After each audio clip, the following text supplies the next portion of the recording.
起来，不用说努力人们，把我们的写照就像我们心的强项。中华民族到了最危险的时候，每个人被拍着发出最好的呼声。起来，起来。This is Paul Robeson, the world-renowned American singer. He sang March of the Volunteers, the anthem of People's Republic of China. How does Paul and the Chinese anthem relate to each other? As a civil rights movement participant, Robeson was the member of a Revolutionary Party of African Americans and also a lifelong admirer of Chairman Mao. Just as Paul Robeson, African Americans were attracted to Mao Zedong around 1970. The famous Black Panther Party and the Communist Labor Party were actually political parties based on Maoism. It is said that in the early 1970s, almost every African American living in Harlem, New York City had a copy of Little Red Book of Chairman Mao. Generally, in the 60s, America witnessed the heyday of Mao Zedong cult. The Motor City Labor League, MCLL, in the early 1970s was one of the most famous worker organizations following Maoism. To express their ideologies, the MCLL issued a poster about their ideological guru, Mao Zedong.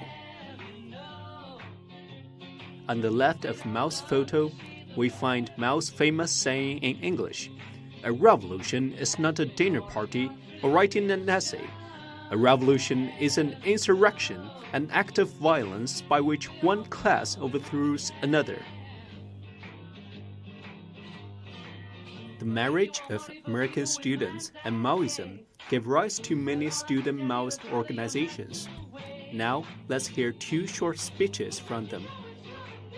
We're going to fight some capitalism with some basic socialistic programs. We'll fight imperialism with proletarian internationalism. We need socialism in practice. We need an understanding of Marxist-Leninist principles so that we may put our knowledge into revolutionary practice. These organizations quickly dissolved after many student participants were caught up for the Vietnam War. Mao's image was also the favorite icon of avant-garde artists. Why? The pop artist Andy Warhol will give us the answer.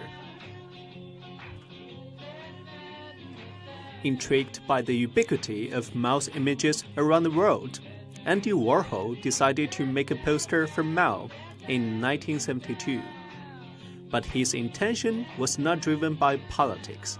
His idea is to make paintings of Mao like the posters you can buy everywhere on the streets. Warhol then created 10 screen prints of Mao, each with different colors and dark lights that resemble a child's scribble. Most significantly, perhaps to leave room for imagination, Andy Warhol left no interpretation for this set of prints. American historian Jeremy Barmy interprets the Mao series as the merge of Chinese cult of Mao and American cult of Marilyn Monroe. Literary scholar Jeff Carnegie offers a different interpretation. He writes that the deliberate and excessive repetition of the images of Mao mimics the style of mechanic reproduction. Many postmodern artists are actually indebted to the idea of Andy Warhol. Warhol's Mao series had far-reaching influence on Don DeLillo's novel Mao II and several Chinese contemporary artists such as Li Shan and Yu Youhan. Next time, don't be surprised when you see a Maoist image on someone's Mac desktop or graffiti in a subway station. Then you will know that the cult of Mao has deeper roots in modern American culture. For the enrichment of our culture, we have to say, "Thank you, Chairman Mao."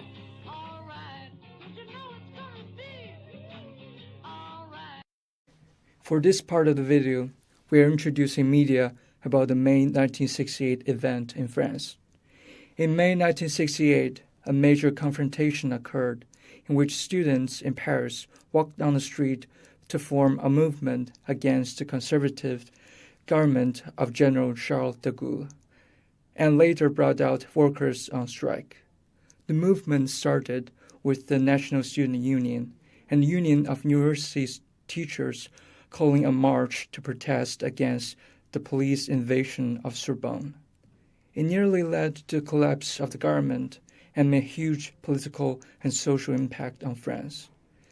Much like the posters in the Cultural Revolution, the posters in the May 1968 movement spread ideologies to students, intellectuals, and workers in the industries.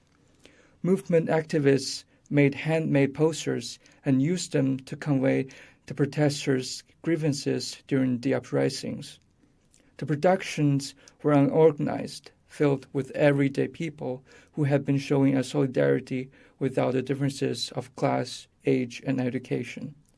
They often showed the pursuit of liberation in speech, press, and sexuality, the power of youth, and anti-war sentiments. The activists knew that the media belonged to the Gaulle's government. Thus, the posters became the communication that the students and the strikers could rest assured that was not dominated.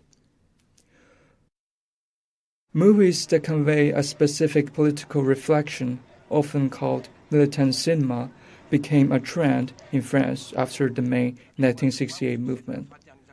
This 1974 French movie, Les Chinois à Paris, set in the occupation and liberation era during World War II, when People's Liberation Army invaded Western Europe and occupied France.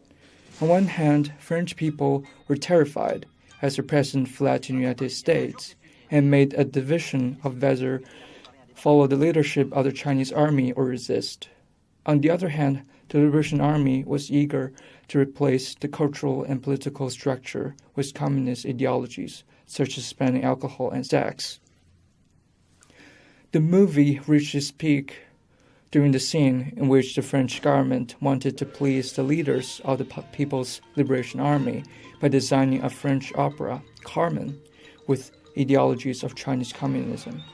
In the classical Parisian opera house, several French dancers dressed as peasants and soldiers in the Liberation Army, depicting scenes including the general punishing female landlord and the red detachment of women defeating American soldiers, along with the original music from Carmen. Overall, media played an important role in the movement, as it revealed the propaganda strikers tried to achieve. Furthermore, the rise of cinema militant after the movement not only reflected the historical facts about May 1968, but showed either criticism or enlightenment of the shifting political characteristics and environment in France.